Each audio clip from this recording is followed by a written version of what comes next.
We should be all set here in 5, 4, 3, 2.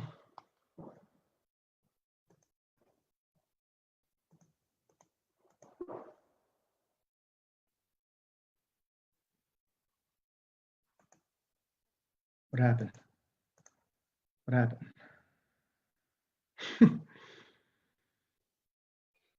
You're live on Facebook. Yeah, where is there we go. All right, perfect. All right, so good afternoon.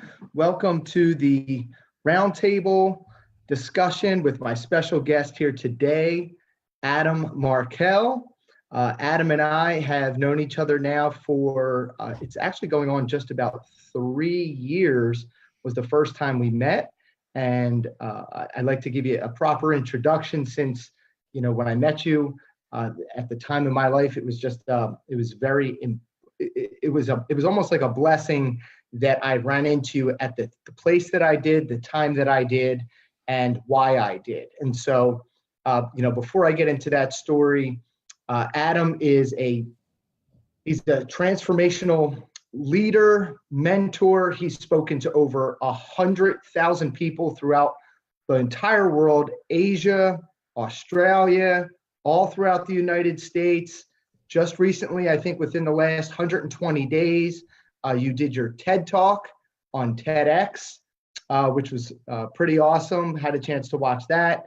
You're the host of a podcast called The Conscious Pivot, and you're an expert. You're an expert in reinventing yourself, in creating clarity, in creating a talk about authenticity in your life and in your business, and how to develop resilience within yourself. And those are some of the topics that we're going to talk about here today.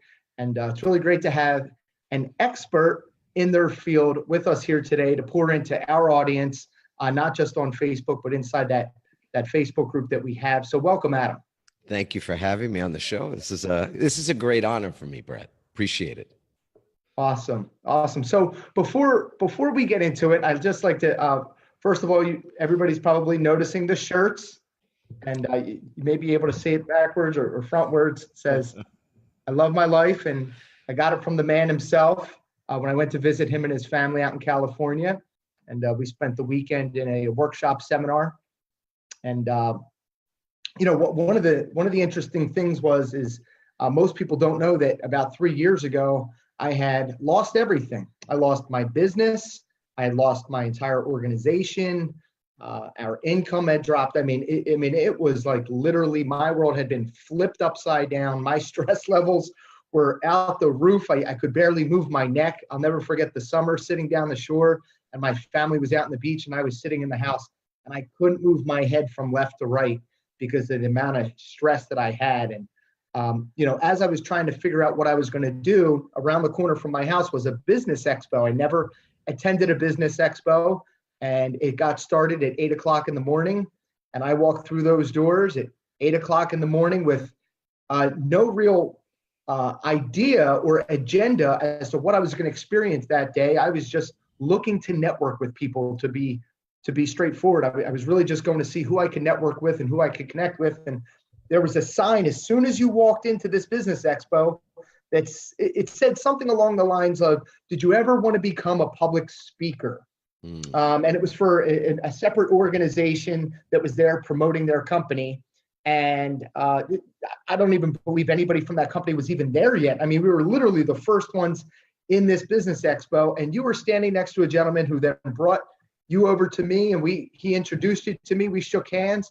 We had a brief conversation, and then we began to walk throughout the expo, talking and having a conversation. Came over to where you were stationed, continued on the conversation. Then you asked me, you said, "Hey, listen, I'm going on at about 11 o'clock that morning.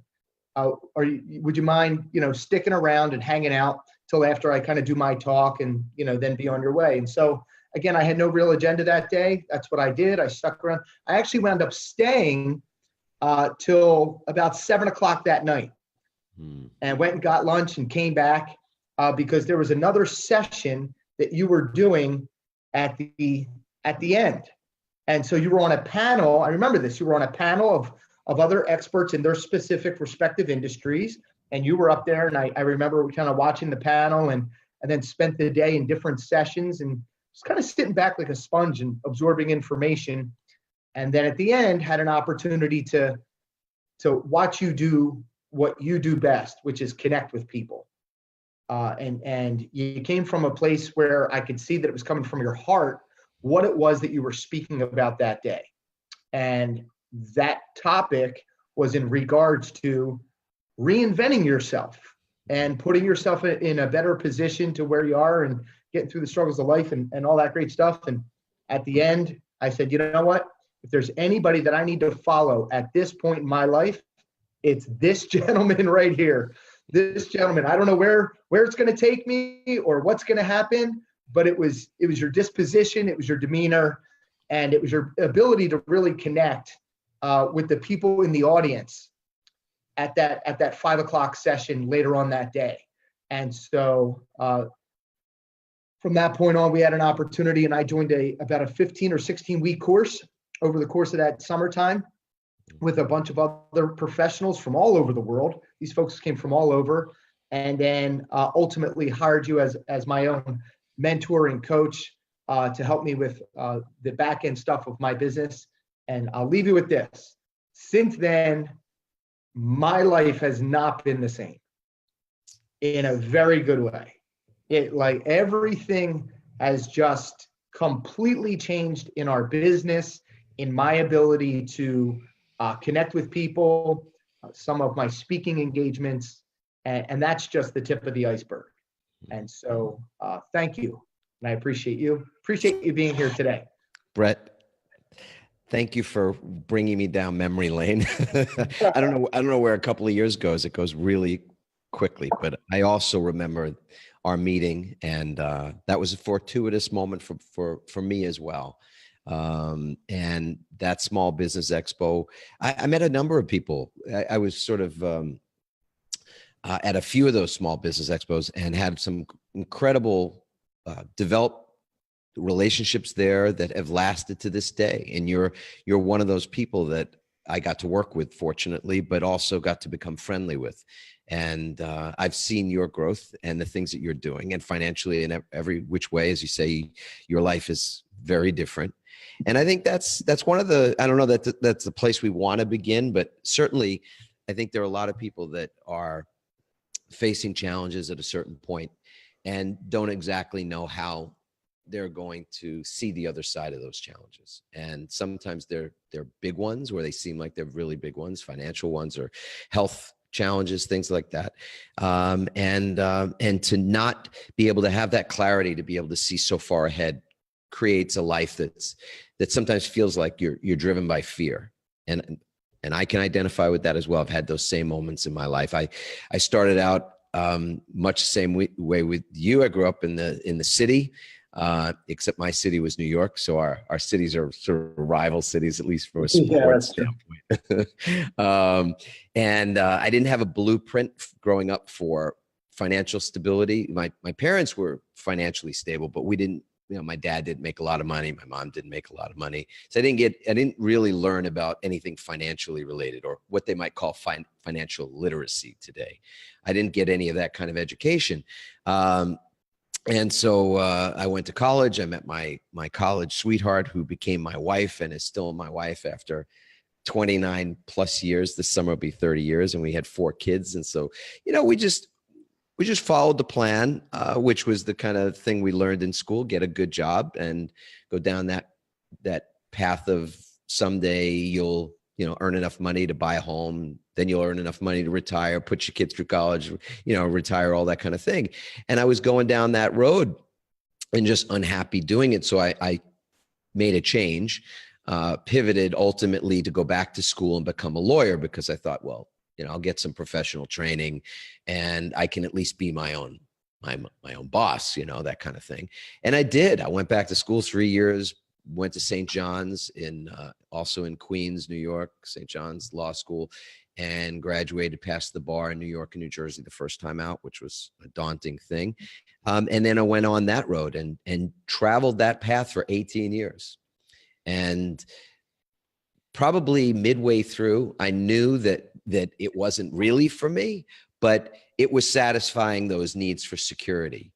And I think we do a lot of things. I don't know if you can relate to this, but I think many people can, that you do things for security to take care of your responsibilities and your family. And that's what I did. So for probably the last 9 or 10 years of practicing law, I was miserable doing it. I woke up in the morning. I didn't want to get out of bed. I didn't want to go to the office.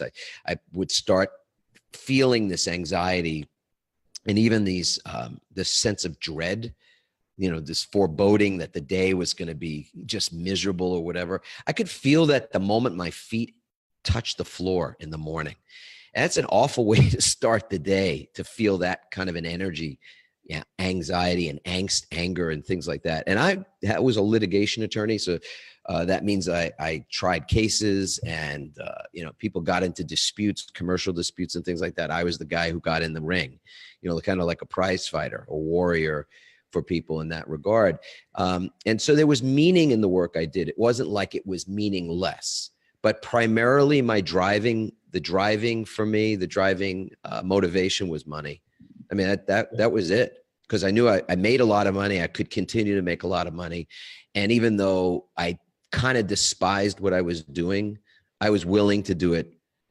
And I was willing to do it till I got to a point where I could no longer stand it. And I remember walking in the house one day, and you've met Randy. You've been to our home.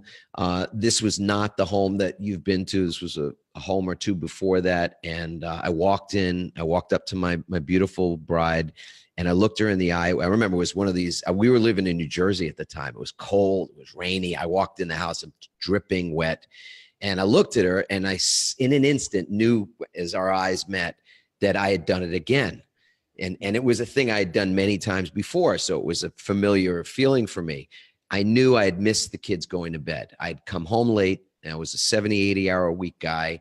And I would say I'd be home for dinner, but it was a lie. I mean, I'd say I'd be home for dinner, meaning I really wanted to be home for dinner. My intention, intentions are sometimes whatever that expression is about good intentions, right?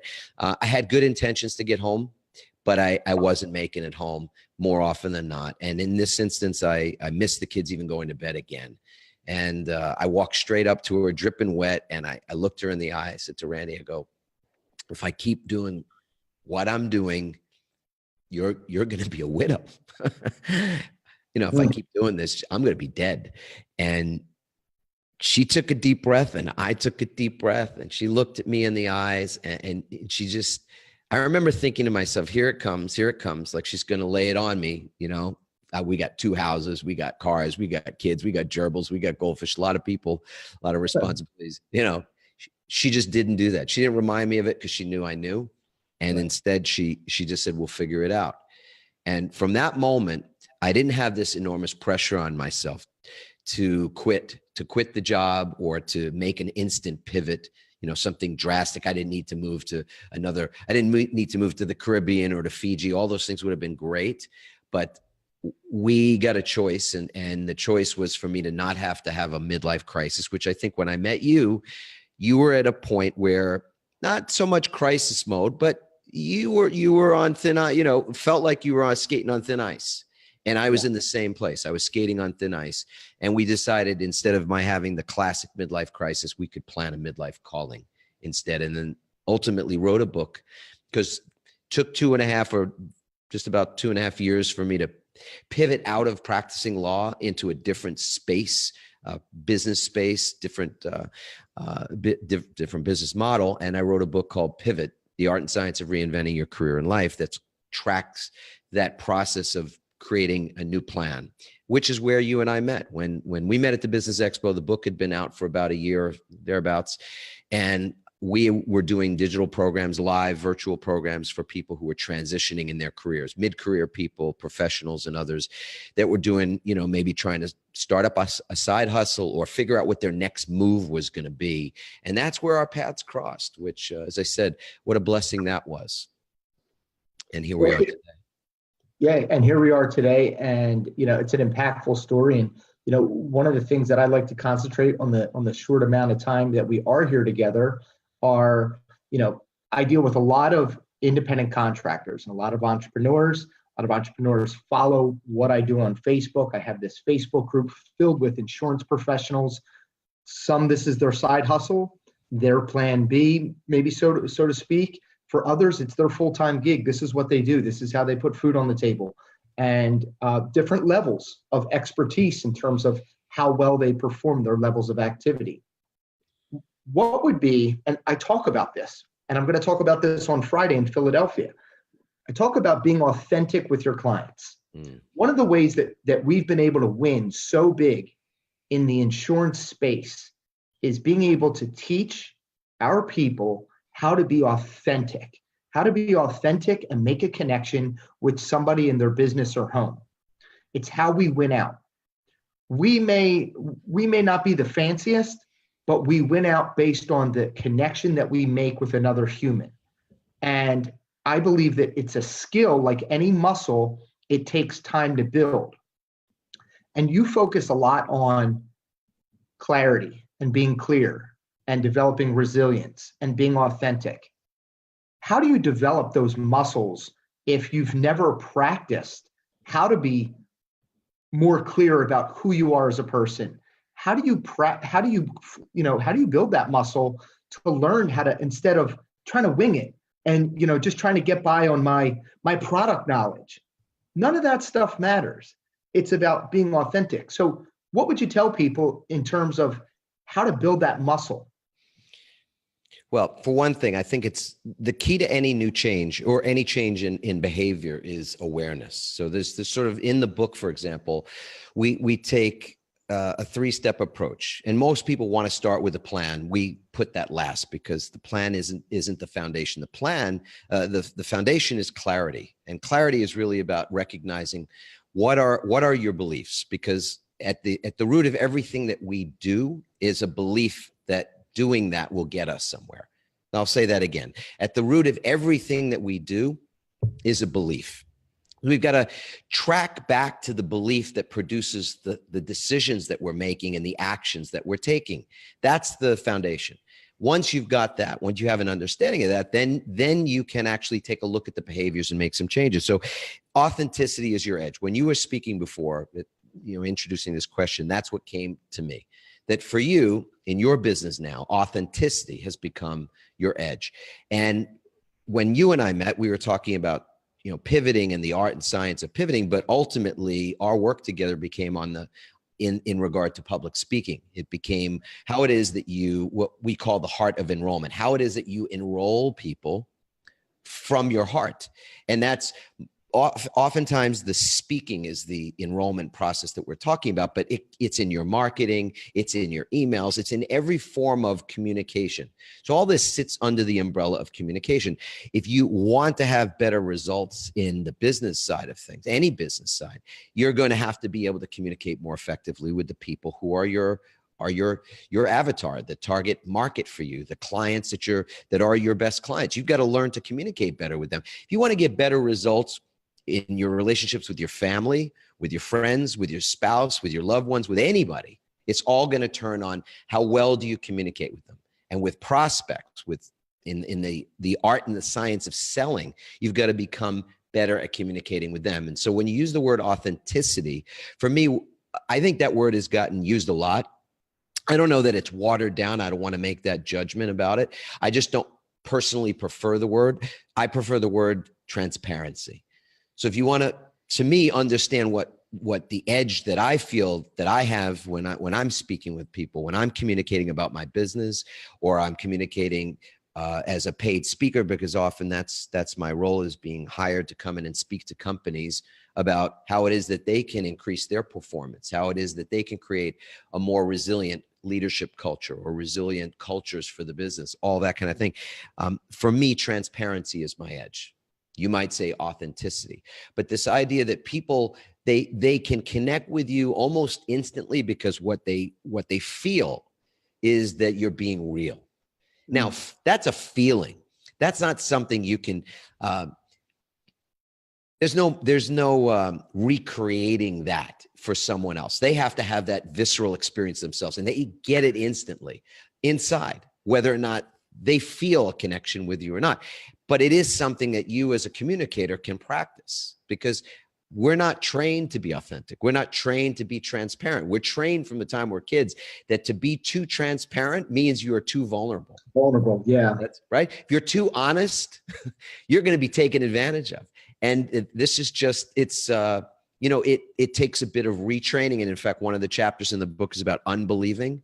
So the root of our in many ways, operating from a place of fear in our communications with other people is the belief that if we share too much, or we're too honest or too transparent, even when it comes to, why somebody is looking for insurance, why are you selling insurance? What's the value of insurance? What's the pitfall, the downfall potentially of going down that investment path? To be that honest or transparent, people will say that would shoot me, like shooting myself in the foot before I've even got anything, going. So that's a reframe, if you will. Yeah. And when you use the word belief, it's the same word that I use when training. And I say, listen, if you don't have belief in yourself, if you don't have belief in your product or service, if you don't have a belief in your purpose, how are you going to have a high level of persuasion in what you're doing? Because the art of persuasion is really that enrollment conversation that you're talking about. That enrollment conversation is, and I'll never forget hearing you say, you enroll your kids to brush their teeth at night. And at some point in time, you enrolled your wife or your girlfriend to start dating you and begin to marry you. Everything is an enrollment conversation. Everything's an enrollment. And so you have to begin to self-reflect. And I think that this is probably the hardest thing, because the ego gets in the way, but some of the most insecure people are the ones who have the biggest egos, because it's hard for them to look in the mirror and go, I need to get better. How can I start to believe better in myself? Because deep down inside, they don't have a strong belief in themselves yeah. Exactly. I mean, you probably remember this from the 3-day event at our home, the Heart of Enrollment event. Pretense is probably, it's the beginning, the middle, and the end of the speaker's effectiveness. Depends on whether they are there as in some pretend mode, pretense, or they're there as something that's more true. They're the truth of who they are as a human being, which we would call presence. So there's this distinction between presence and pretense. And so pretense is pretending. That's all it means. So when you're describing that person with the big ego, the person that's sort of, operating from a place of what will people think of me, or, they're more sort of concerned about their identity and their image than they are truly serving that other person the best way they possibly can, or at least being completely transparent about the conversation. They're more pretending. And again, the root, as you said earlier, is belief, because it's a belief. Nobody wakes up in the morning. Let's just put it in this perspective. Nobody wakes up. I don't wake up in the morning. Nobody wakes up putting their feet on the floor going, today, my goal today is to be the most pretend fake person I can possibly be. Like, not even a criminal who does not wake up in the morning, put their feet on the floor, and say, great, I get to be a total fraud today. Mm-hmm. They rationalize their behavior, whatever it is, based on whatever the rationalizations are for doing things the way they think they have to do them to survive. But ultimately, the belief is that if I speak the truth, that there will be consequences to pay. Like, if I just show up to this meeting, if I show up in my sales conversation, in my enrollment conversation, as a more authentic version of me, a more transparent version of me, which might mean whatever it means in the moment, that somehow or another that'll actually get in the way of getting the yes, or, you know, the classic word, closing. They won't close as many sales because they're so busy worried about being found out. And that's a tough pill to swallow, because you know what? There's a lot of people out there selling products who themselves are, as you said, are a work in progress. Yeah. And so to pretend otherwise is BS to begin with, because it's just not true. And people get that. And I find that you get much better results when you're simply willing to be real. So I'd put the question back to you, Brett. What's the difference between, you know, the day that we met, where things, you know, you were also dealing with a sort of the rug being pulled out from under you. And obviously we know when it comes to pivots in life, there are things that come that are not by our conscious making or our conscious design. You know, we get fired from a job, or our business goes bad, or if someone leaves us or dies, or any number of other things that are sort of unexpected. And then there are the things that we consciously choose to do differently because we want to see something in our lives change, right? Where you were at when I met you, you got kind of blindsided. And from that point forward, once you got your breath, you knew you were going to, you know, keep your head above water and all that kind of thing. You started to make some changes yourself. And I'm curious, because the things that we were talking about then are the things we're talking about now. You know, getting clarity to be able to understand your beliefs, but then also being able to change your behaviors. Because if you have this greater understanding, but then you don't recondition yourself, you don't change what you do, you won't get any new results anyway. So there is a process involved in pivoting for sure. You went down that path, and included in that was your working on yourself as a better communicator. So if you can maybe share what were some of those distinctions like for you? What have you changed in your process that's helped you to really become that much more successful than you even already were? My patterns. That was number one. Number one was the patterns. And we had a conversation one time about things that have happened, not just Brett Grossman, but humans, that happen in our childhood when we're growing up. And that these incidences that happen with family, with parents, with whomever, they make an impact, obviously. Some really worse than others, and some that just stick with you for life. And I sat and I realized and I recognized, oh my God, my patterns have been consistent based on, although I changed in my 20s and I changed in my 30s, but my patterns were still, it was like it was grabbing me back into like this way of thinking and being. Now, I had already been self-developed prior to you and I meeting, and there was a part of me, to answer your question, there was a part of me that started to think, is it all just fluff? Is this real, or does this stuff really work? And then I let go. And I said, you know what? I just need to just let go, be open, be honest with myself, with these patterns, with things that I know, things I'm about to learn, things that I have learned, and then almost kind of like be open-armed to it. And what I mean is like embrace it with a big hug. Yes. And take it in and say, okay, the things that have happened to me are not by accident. And I'm not pointing the finger, but if I'm going to really take a hard, honest look at where I am today, the only person that I can really, really put this on is me. And the moment that I accepted the responsibility, even though I knew that individual had done harm, I still was like, I just got to let that go and just be like, man, I got to get better. And I'm going to learn from this. And, looking back, one of my greatest lessons so far in a short life has been that the horrible things in life and the toughest things in life that happen to you are God's greatest lessons to you for a reason. And, and I still, look, I'll wake up every day and remember and go, I'll never let anything like that ever happen again, because I learned from it. So in a way, I'm thankful and I have gratitude for the different things that have happened. And the last thing that I'll answer on your question is having the vision.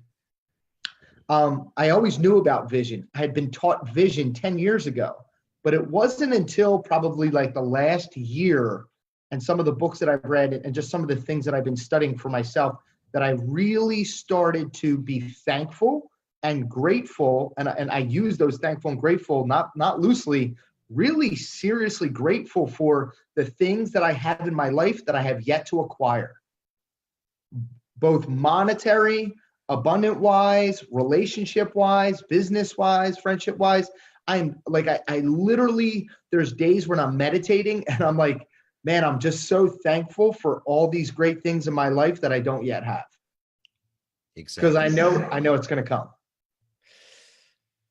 And you're a model of resilience. So you asked about that earlier. You mentioned resilience, and to me, there's 4 steps in the process of creating resilience. And resilience is something that some people think it's like a genetic expression, that we're born with it, and some people are born with it, and some people aren't. And the research is clear that that's not the case. There are people who have more of a disposition for resilience based on their genetics, based on just what's been passed down, even generation to generation and that kind of thing. But resilience is also something that we can learn. And I think more and more in life generally and business specifically, resilience is the key. So what do I mean by resilience? I mean, when things are changing, when there's disruption, when there's maybe even a sort of a business threatening event that happens. You could lose a client, you could lose a job, you could lose your business. There's all kinds of things that we're talking about that can take you out. And it's Nietzsche saying, what doesn't kill you makes you stronger. There's an element of that, but that doesn't tell the whole story. So I'll give you 4 steps that maybe doesn't also tell the entire story, but at least in my both personal experience and the research we've done with thousands and thousands of people now for many years, these 4 steps are key. So the first step is about this honesty that you talked about earlier, to take honest stock of a situation. And what you described was the fundamental first beginning point, which is personal responsibility. So what's mine to own is a great question. If somebody has abused you or hurt you, harmed you, done something criminal against you, I mean, there's lots of ways that people can be victimized by other people, but ultimately it is the path. So all roads lead to Rome is the expression. All roads lead to self-responsibility. And that means that there's some part of that situation that is yours to own. Maybe not the entire thing, but it's your job as soon as possible for your own benefit. It's like literally putting the mask, that drops out of the ceiling in the plane. You've got to put that mask on first and breathe. And that breathing, to me, is all about you finding out what's yours to own. The second piece is in determining once you've seen the situation, what in that situation can be framed in a way that's for your good. Meaning whatever the situation might be. I mean, I've worked with, helped, and just been in collaboration with people who've had major traumas in their life. And I've had trauma in my life. We all have. And that's what I think you were referring to earlier is in many ways between the time that we're born and up to about 7 years old, when we're developing ourselves on an emotional level. It's the emotional development followed by our cognitive development, the development of our mind. That's why we start to go to school when we're about 5, 6 years old. And then our physical development occurs when we're going through puberty. So those are the 3 stages. And in that early stage of emotional development, precognitive, before we're thinking or before we even know what stuff means, many of us have had trauma. That could have been the divorce of our parents. It could have been physical, mental, sexual abuse. It could have been any number of things that created trauma in us early. So we have to do a self-examination, have that self-awareness, of course, so that we can then later on, when things happen to us, be able to track back, as you said, to see where the patterns are. And then ultimately, even with the most extreme examples of trauma, to be able to frame the things that are happening and have happened in our lives in a way that we see that they're for our good, that we can frame them up as how my daughter and I have come to look at this. And that is all about perception, because nothing has any inherent meaning until we give it meaning. Nothing has any meaning at all until we show up and provide meaning to that situation. And that's a tough thing for people to swallow sometimes. But since we're the great meaning makers in life, we're the meaning making machines of our own life, we get to decide what something means. There's classic examples of this where two kids were abused in the same family by the same parent. And one kid grows up and they're addicted and they've got a life that's just, challenged in so many ways, and they've become abusers of other people, including their own kids. And then the twin sister or the twin brother of that same situation, who is abused in the same way, grows up and they're completely different, and their lives are completely different, and how they treat their children is completely different. And the only thing that you can track back to the sort of the fork in the road between those two kids is how they perceive the situation. And one kid perceived it in one particular way and the other kid perceived it in a different way. And that's what we own. That is the ultimate freedom. It doesn't matter where you are living, what the political regime is, or anything economic. We get to choose what something means to us. So this first step is this self-assessment, this self-honesty, this taking stock in our real situation, not candy coating it, not looking at it with rose-colored glasses, but just being really honest about what is there and what is mine to own. And then being able to take that situation and frame it in a way, look at it in a way where we see that it's actually for our own good. The next step is to find the wisdom in that situation, find the meaning in it. Because if we can't make meaning out of something, we're never able to utilize it fully. So, there's a classic example of this in the book that's the Viktor Frankl's famous book, Man's Search for Meaning. And if you've read that book, people know that book because Viktor was a Holocaust survivor. And while he was in one of the worst of the death camps, Auschwitz, he was thinking about not just his own survival, but what he would do after he was liberated. He would be teaching people what it was like to be there, and what the meaning that he was getting out of that experience was, because ultimately, if you can't find meaning in things, you can't learn from them. And so he was creating his meaning therapy. He was a psychologist, and later on taught this and wrote about it and transformed thousands, maybe millions of people's lives all around the world, because he was able to look at the meaning in the situation. So he did that. We've got to do that all the time. And the next piece was what you said earlier, which was that you've got to create a new vision. So number one, we've got this self-honesty, this ability to frame our perception, look at it honestly, and then frame it in a way where we see that it's actually to our benefit, long run, in the long term. Second, we've got to find the meaning in that situation, because if we can find the meaning, then we can learn from that situation. Third, we've got to create a new vision. You were able to do that. What's the vision for the future look like? Without a vision, we perish. And lastly, we've got to take great care of ourselves. And that's, so in this resilience recipe, if you will, self-care becomes essential. And that means, what are you doing in the morning? What are you doing in the afternoon? What are you doing in the evening? What are your rituals? So, the shirt that you and I are wearing, this t-shirt here, with this slogan, I love my life. This was the subject of the TED Talk. I've spoken about this topic all around the world for many, many years, almost 10 years now. And really the root of this message is that it's a ritual. It's a ritual that begins my day. It's a waking ritual. It's the first thought I have upon waking. It's the first thought that I recommend that people cultivate some thought about not just loving their lives, but just being in gratitude. The question I ask often to people is, what if you decided to just love your life no matter what?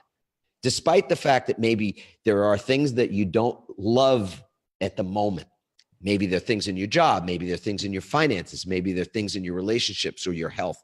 There are things that we all think could use improvement, and yet you could still choose to love yourself unconditionally, without condition. Love yourself no matter what. And it's a 10-second practice. So all it takes is waking up tomorrow. And I hope and I ask you this question, Brett, but I'm asking everybody that's watching this and listening to this is, waking up today was not a guarantee. Nobody gave us a card last night or told us last night when we went to bed that we were going to wake up this morning. It was a gift. It was a blessing. And my question to you, Brett, is, are you willing to do the same thing tomorrow? Are you willing to wake up tomorrow again? And I hope your answer is yes, right? Because, man, what's the alternative? And, in that moment when we get to wake up, and that is my prayer in this moment, that we all get to wake up again tomorrow, that we also can recognize then that there are people, as we're waking up and taking our first breath of the day, there are people who are taking their very last breath, even in this moment right now as we're breathing. And now we're more conscious of the fact that we're breathing in and breathing out. There are people who are taking their very last breath in this moment. And that means that this moment is sacred and something that we can acknowledge and beyond acknowledgement, be grateful for. And gratitude is transformative. So when you wake up tomorrow, and when I wake up tomorrow, and everybody else that's thinking about this right now wakes up tomorrow, you can experience some feeling of gratitude in that moment. And then if you want, you can declare these words out loud, because for 10 years I've been saying them, and they've changed. And I'll just quickly say how they've changed my life, which is that I wake up and I say, I love my life. I love my life. I love my life. And when I first started to say those words, I didn't really mean it, because I was waking up, as I said earlier, putting my feet on the floor and feeling this dread and this anxiety. And I didn't know how things were going to change for me.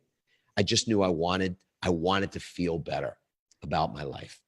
And the fact of the matter is, when we love our lives love us back.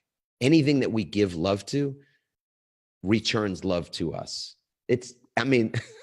I wish it was more complicated than that, because sometimes people want things that are kind of more complicated formulas for how to live a better life or earn more money or help more people. And truthfully, all roads will return to that. Anything you put love into, you're going to receive a dividend of love back from. And so just love the people you're selling. Love them more. Love them more. In your enrollment conversations with them, love them more, and watch what returns to you in that process. Well, you have given me some nuggets that I then in return can then teach to others, just like I've been doing here over the years. So I appreciate you taking the time to just kind of recap, review, but more importantly, reach out to, and I know that there's going to be some folks that listen to this interview here today, and they're going to be blown away. They're going to be blown away. They're going to rewatch the replay. They're going to take notes, and hopefully, they even reach out with a private message to you, and maybe contact you and pick up the book Pivot, and make some changes in their world. That was the goal. So, way cool, brother. Yeah. What a pleasure and a blessing. Thank you for having me on the show. Yeah, I appreciate you being here. Don't be a stranger. That's a good one. East Coast brother, Yeah. How you doing? Don't be a stranger. I love you. I love what you're doing. Yeah, Wawa. I haven't seen a Wawa, and there's no Wawas and no Dunkin' Donuts on the West Coast. It's crazy. No, there's not. What are you gonna do? I need to spend some more time back east. And again, Brett, you're doing wonderful things, and I know you've developed this great community of people that are following your lead. Right? None of us have answers. We just have a way of experiencing life that can model good things, or it can model things that are confusing to other people. I feel like our most important responsibility is just to model for the world something that we want in the world to be more, for there to be more of something, and we get to choose that. So thanks again, brother. Appreciate it. Yeah, appreciate you. Thanks. And I'm going to talk to you here real soon. Okay, ciao. Take care.